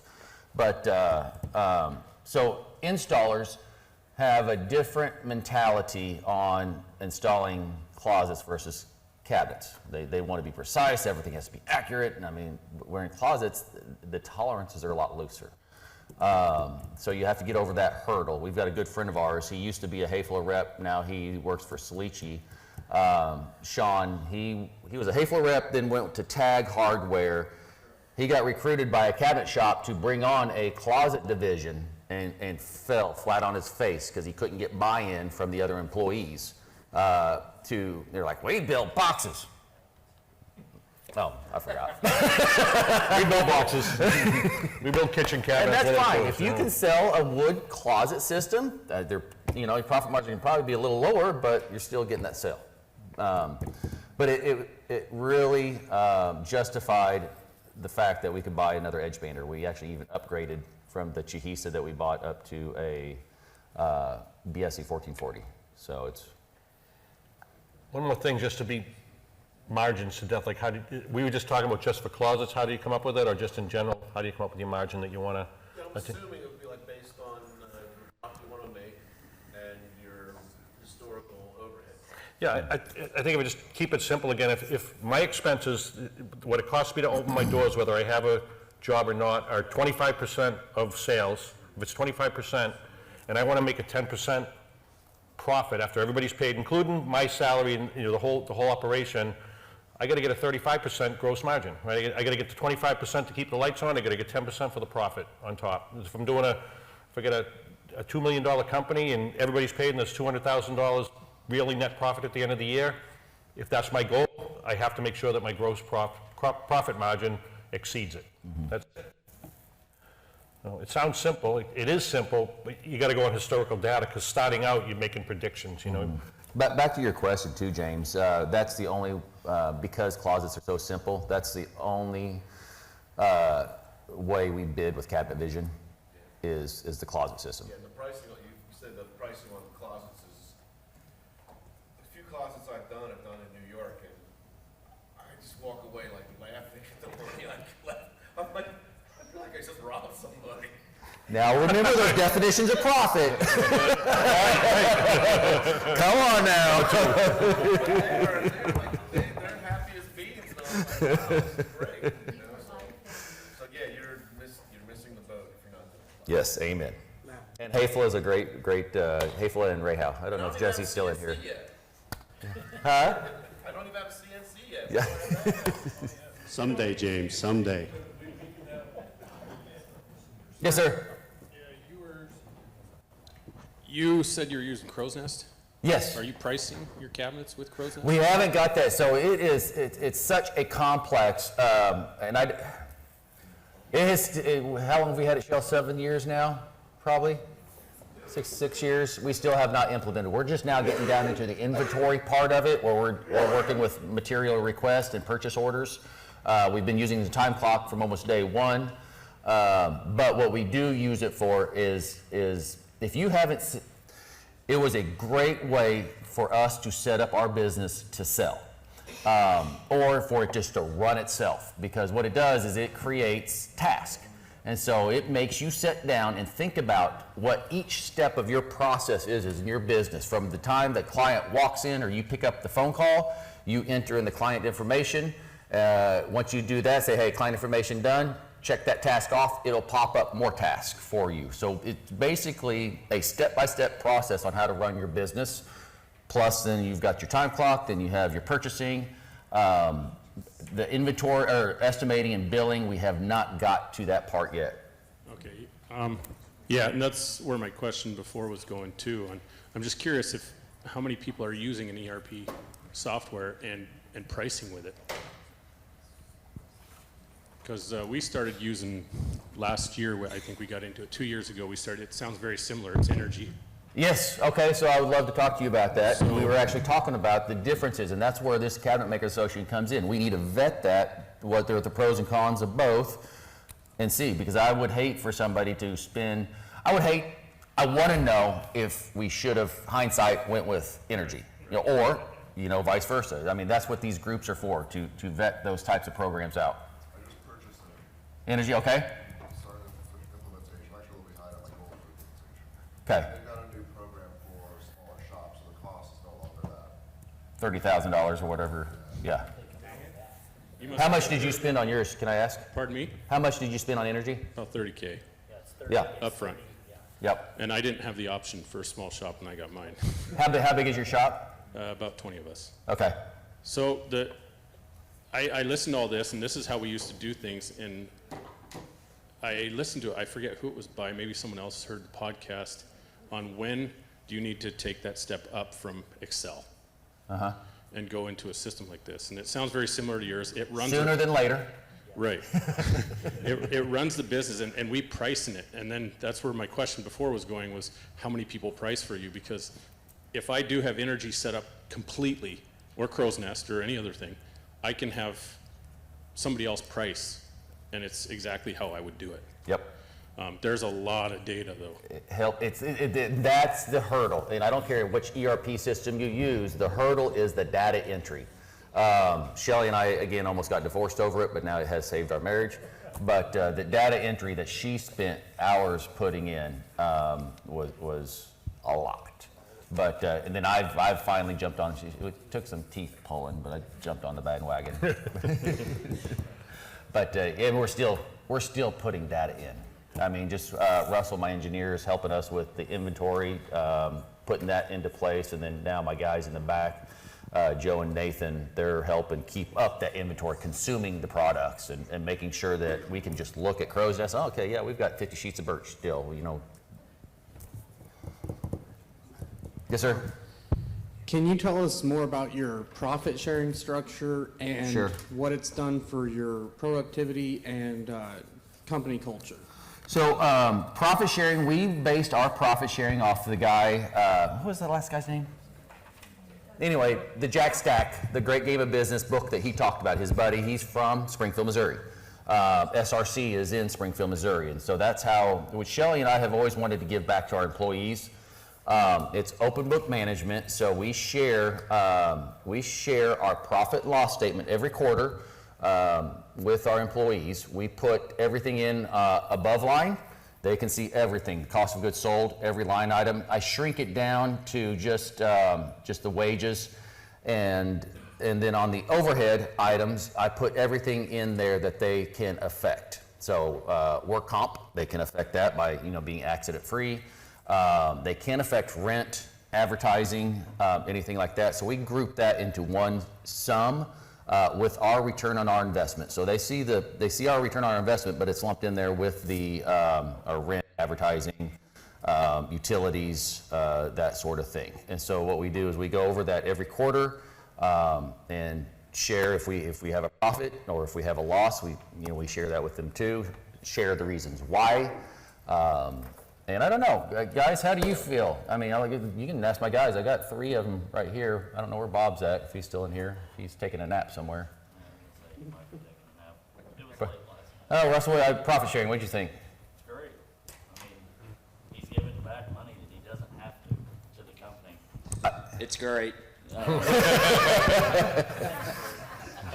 I mean, he truly is. He's giving back money to the employees that he doesn't have to. I think it's 130,000, 35,000 last year is what we gave back. Yeah.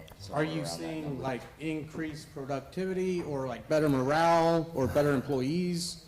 I think that what that last guy talked about, I think it was Tim, loyalty, the last guy. I think it brings more loyalty to, you ask them to go the extra mile, they're more willing to do so because they know that it's dropping money. Because and another way we position it is it's not Shelley and I's business, it's their business. So it make them believe it is ownership of that. So they take ownership of it. And I think more and more now, you're always gonna have shitheads in your company, but they typically weed themselves out. But I think to the loyalty part of it, to motivating most of them, you're always gonna have your 10% or so.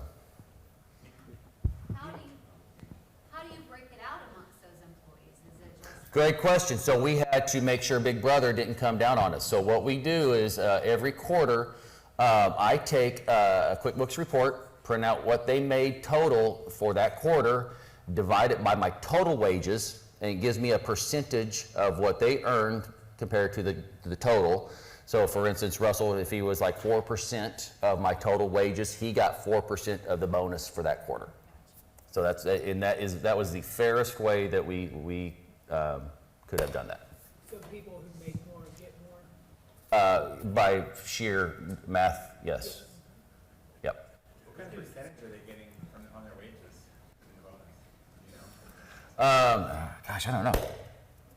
I couldn't tell you.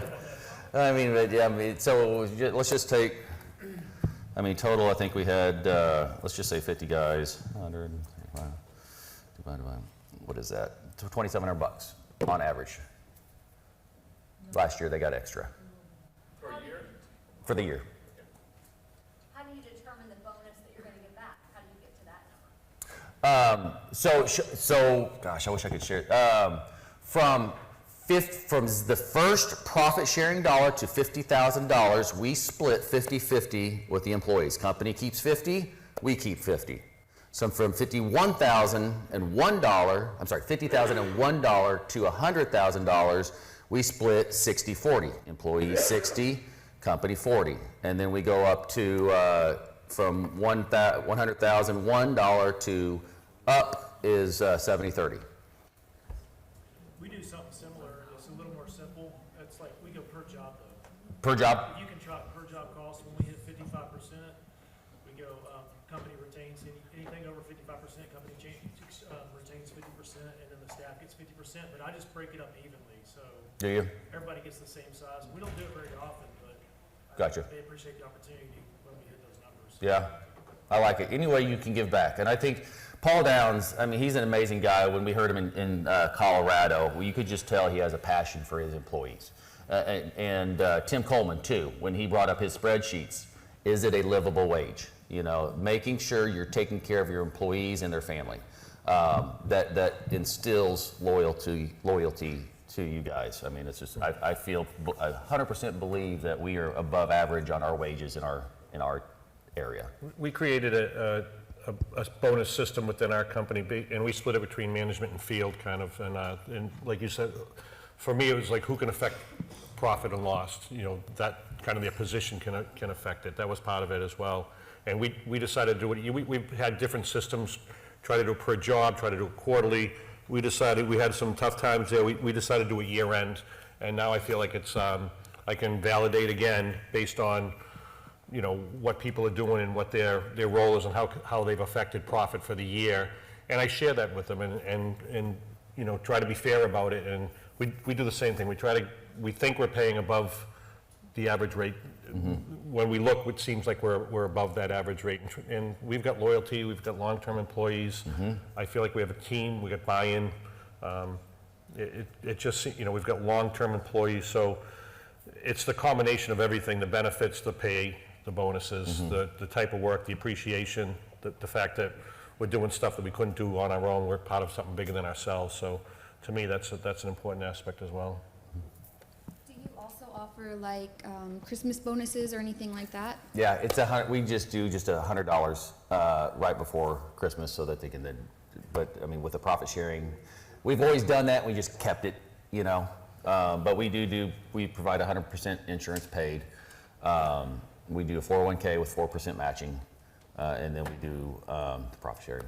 Do you guys do anything else for like employee morale, you know, like company events or we do, like that? Absolutely. So we just had our 15-year anniversary, and so we rented out a little hall, invited, actually Shelley played basketball at a small D2 school, and one of her teammates is in a band. So we hired them to come and play for our company party, brought in catered food, and just a big party. We do that twice a year. We'll do one after the holidays, call it our holiday party, but it's after. And then we try to do one in the summertime where a lot of our guys are hunter and fishermen. We'll try to do like a fry of some sort, fish fry or something. But and once a month we bring in breakfast. Yeah, I forgot about that. Yep. Everybody's birthdays, anniversaries, stuff like that. Yep, breakfast that we'll get from just a local restaurant. Yes, sir. Yeah, it's been huge for us. We do every other week. We do lunch. We've also stocked a fridge with, you know, a case of hop of whatever they drink for the month. And ours are adult beverages, but that's fair. There's that too, but I mean, you know, if you're a Mountain Dew fan, there's a case of Mountain Dew for you. Every month we purchase one of those. That's cool. Yeah. Waters, there's also, we keep, you know, lunch items if they forgot a lunch. There's some sandwiches to microwave and a few things like that. It just, I mean, I throw it in for $300-400 a month because I just have a list. I hit send and Amazon ships everything. And that $300-400 a month is huge for morale. And at first they were pounding through the stuff, and then after a bit they get sick of it, and they don't use as much, but it's still, you can tell it makes a difference. Tuesday's donuts. Tuesday's donuts. Russell brings in donuts on Fridays, and he just does that out of the goodness of his heart. That's huge. Thursday's beer. I think those kind of things are underappreciated in retention because they go a long way with making your employees happy. Yep, absolutely. Matt. Yes, sir. Your presentation that you sent out, how long does it take to make that up? Drawings and then rendering and putting it in your presentation package? A rough idea of how long it's spent to do that? I do. Fancy glasses. You like that? I will never, ever go without glasses again. Speaking of those things you sent out and asked us to price. Yeah. We gonna do anything with that? We can, absolutely. So, Estimating cost, it looked like it didn't cost her, cost the company $122 to estimate. Technical designing was, commissions design, $248, and 52 cents, if you want to get down to it. So that's how much it took. Russell puts together that package that I emailed out. So that package that I emailed out was what we send to the shop. So it has our first elevations, floor plans, then it goes into the assembly sheets. Is the cut sheets on that one? I don't think cut sheets were on there. That's a different folder. Assembly sheets and then the install drawings, and then I break that up. It either goes on a clipboard or in a folder for the install package. Yep. So the So it sounds about 12 hours, well, 350, that's what your. 25, 1, 2, 3, 4, 5. Yeah, yeah. 10, 12 hours. And that wasn't it wasn't a very complex job though. It was. Is all this information available after? I will share anything. I know Greg's already emailed me. I will, if anybody emails me, I'll send out a blank job cost worksheet. All Oh, absolutely, anything we've got. And I think Amanda's going to make sure everybody gets the documentation too. Great. Yep. So I did your project, Chris did your project. Yes. Did anyone else do Matt's projects? Prices? Yeah, it was a Stinson Kramer job is what mine was. Throw some numbers out. I saw yours was without installation, 28 grand, was that right? Yeah, hang on. I'll do the exact math on that.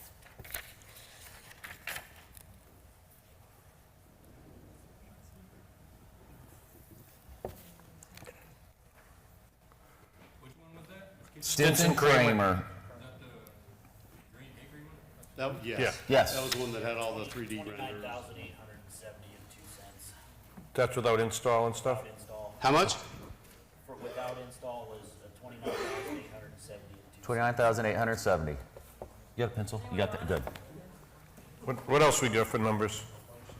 Mine was like 16 install. 16 install. Install. 41. Mine came up, we charged the client $23,688, and we ended up with a 61.4% profit margin. I priced it at 28,000. You need to raise your prices. And that would have come in, So do you. Yes, I do. It was 23,688. Mine was 27 installed. Okay. Installed. Finished and installed. When I bid that too, though, I bid that as if we wanted that job. So I bid it on the low side because I figured, Yeah. I bid it like we had a lull in the system just to slide it in or something. yeah, so those are the parameters and things you think about, right? So I would have bid probably much higher. She doesn't have my spreadsheet in here, does she? No, I didn't see it. Oh, this is just the thing I sent her, so I, Yeah, that's it, right there. And I would have probably bid it more. Oh, that's the estimate. Hold on. If I didn't bid it. Oh, that's yours. so I didn't, Guaranteed, Nah. I mean, I guaranteed I would have gotten to that number, so. Yep. Yeah, I think I was $40,483. Yeah, Chris didn't want the job.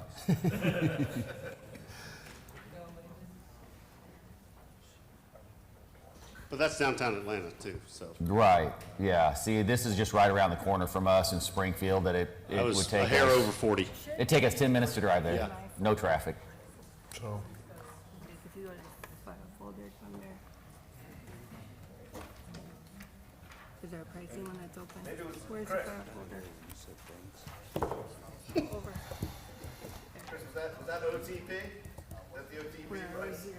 I'm in No. my store and go, so I gotta get on your, So Yeah, we tack about 20% on for that. We treat that thing like the Berlin Wall. And pricing workshop. And it's everything you guys sent me in there. Double So click. if I There you did go. have it, Okay. Crown over Chavez, Stinson Kramer. There we go. So here's our spreadsheet that Ken's pulling up here.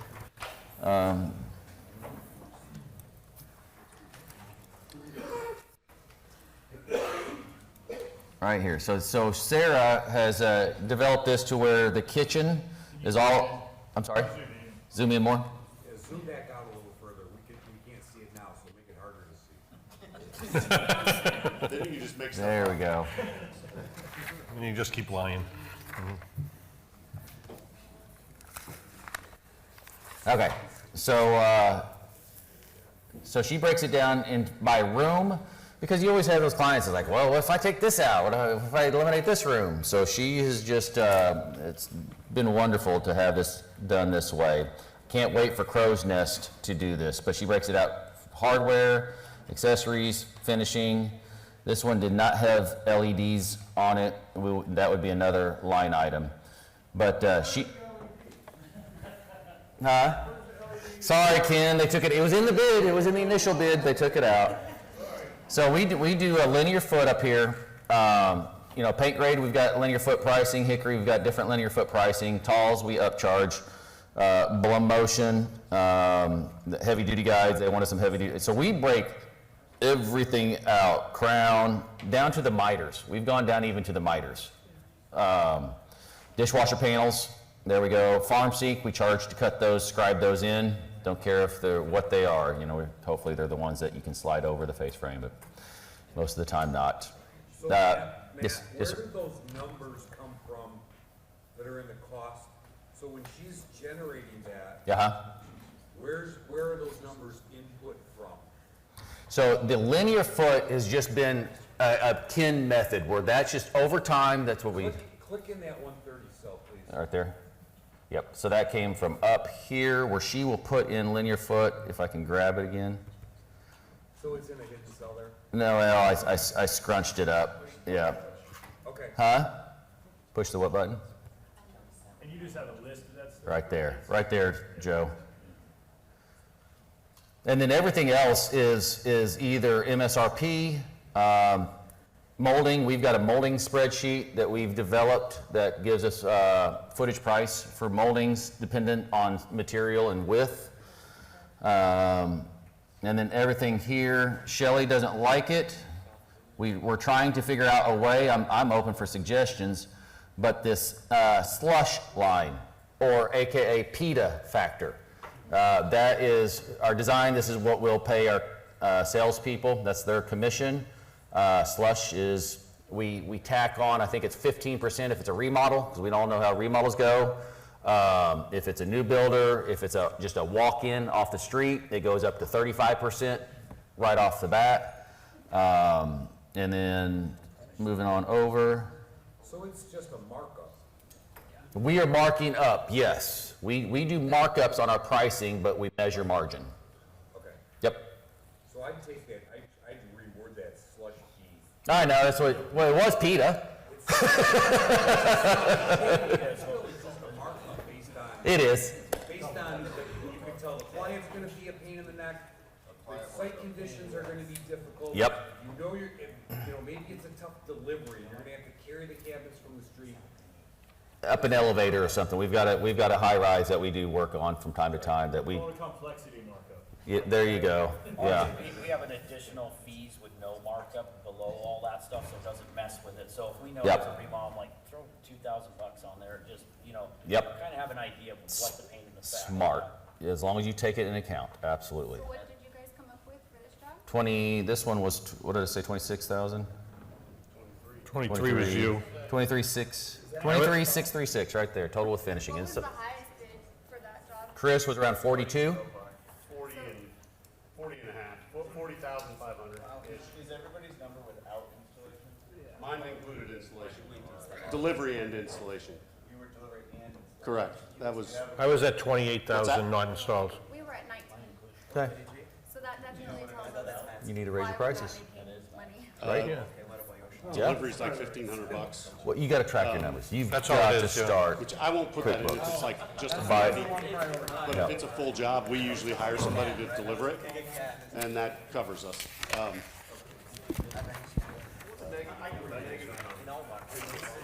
How much are we considering what area people are in? That should be a lot. I mean, I'm in Atlanta. Things Right. cost- So just everybody just take that with a grain of salt.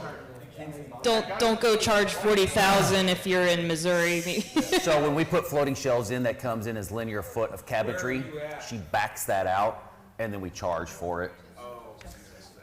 Jessica, where are you at? Yeah, so that's how she tracks it, just so that we can, if I ever want to go back and scrutinize why we're low, I go back and I'm like, all right, Sarah, where'd we go wrong? And this is where I start. I start here first.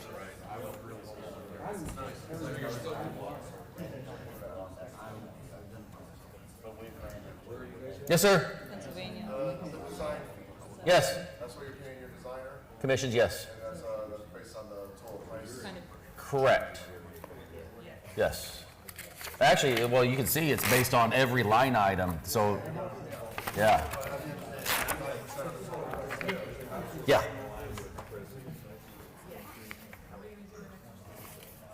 Are we gonna do an exercise? So Matt, I have a question. When, in that spreadsheet that you have, when she prices that, or whoever prices that, does that generate a proposal? No, well, I don't have it. Our proposal is on a Word doc that they'll fill in the numbers. So Sarah does that, crow's nest, Sarah checks off, bid done. It emails and then creates a task for our project manager, submit bid or submit contract. And so they plug in that info and then send it via DocuSign. We don't show them this. We show them the contract, which they do it's a Word doc where they will put in then everything that's included. As far as accessories, they'll put the finish on there. They'll put, the dishwasher panels will be on our actually elevation, so they'll know that. You might have to ask Shelley on how detailed they get on that. I don't hardly ever look at the contract. They do. Yeah, and that's why they break it out per room on the spreadsheet, yeah. So that they can break it down for them that way. The DocuSign, is there a level of DocuSign you're using, or is it just like one? I think they're called, again, Shelley's dealt with that. She should be up here right next to me, but it's a number of documents you send, you pay for. So I think we signed up for like 250 documents. Now that we're doing our onboarding with our employees, we might have to up that, but I don't, Shelley just renewed just not too long ago with DocuSign. Adobe has the same thing. So, you know, we just went to Adobe Pro for our markup purposes. Yeah. Yeah. But we committed to DocuSign before we figured out about Adobe's DocuSign sign. Adobe's slick.